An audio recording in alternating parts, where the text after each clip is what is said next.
বিবাহৰ প্ৰলোভনেৰে যুৱতীৰ লগত শাৰীৰিক সম্পৰ্ক স্থাপন কৰি পলায়ন যুৱকৰ।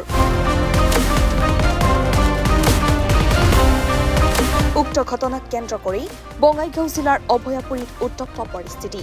অভয়াপুৰীৰ আৰক্ষী থানাৰ সমীপৰ অনন্ত মেডিকেল নামৰ ফাৰ্মাচীখনত সংঘটিত হৈছে এই ঘটনা। ফাৰ্মাচীখনত কৰ্মৰত আশিষ সাহাই বিগত 4 বছৰ ধৰি ভুক্তভোগী যুৱতীগৰাকীক বিবাহৰ প্ৰতিশ্ৰুতিৰে শাৰীৰিক সম্পৰ্ক স্থাপন কৰাৰ লগতে আদালতত বিবাহ সম্পন্ন কৰাৰ দাবী তুলিছে ভুক্তভোগী যুৱতীগৰাকীয়ে। উক্ত ঘটনাটোক কেন্দ্ৰ কৰি নিশা স্থানীয় ৰাইজে যুৱতীগৰাকীক লগত লৈ পলাতক আশিষক বিচাৰি অনন্ত মেডিকেল নামৰ ফাৰ্মাচীখনত উপস্থিত হৈ উত্তপ্ত পৰিস্থিতিৰ সৃষ্টি কৰে।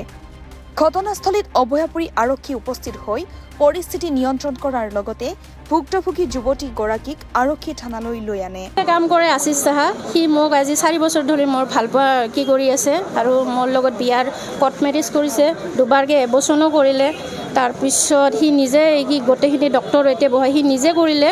এতিয়া বিয়া পতা কৰি মোৰ লগত ইমান দিন ফিজিকেল ৰিলেশ্যন কৰিলে, এতিয়া সি মানে পলাই আছে আশিষ সাহা। আৰু মই শুনা মতে সি শুক্ৰবাৰে কোনোবা বেংগলৰ ছোৱালী এজনীৰ লগত মানে বিয়া ঠিক হৈছে।